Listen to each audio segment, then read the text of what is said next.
Ako nije, stavite se! Nemojte se priključiti ovom slobodnom narodu i ovom pokretu! Ovo je bojka za sve vas!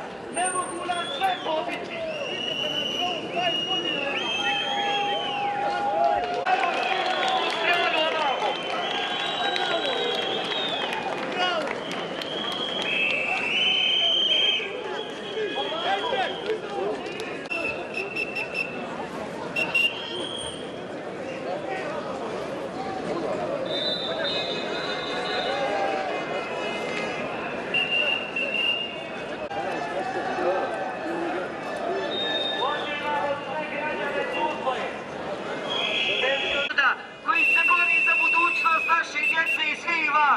Ako ne izađete i nemojte nam sutra kukat kako vam je loše, nemojte sutra kukat kako nemate penzija, danas je dan odluke.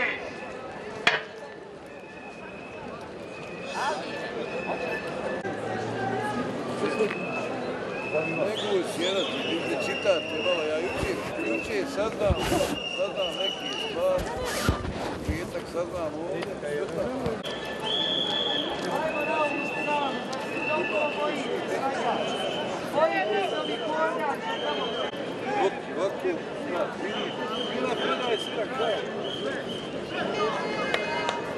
Ajmo građani, zovete srce naroda, srce protiv čelnika, stanite na ovu stranu.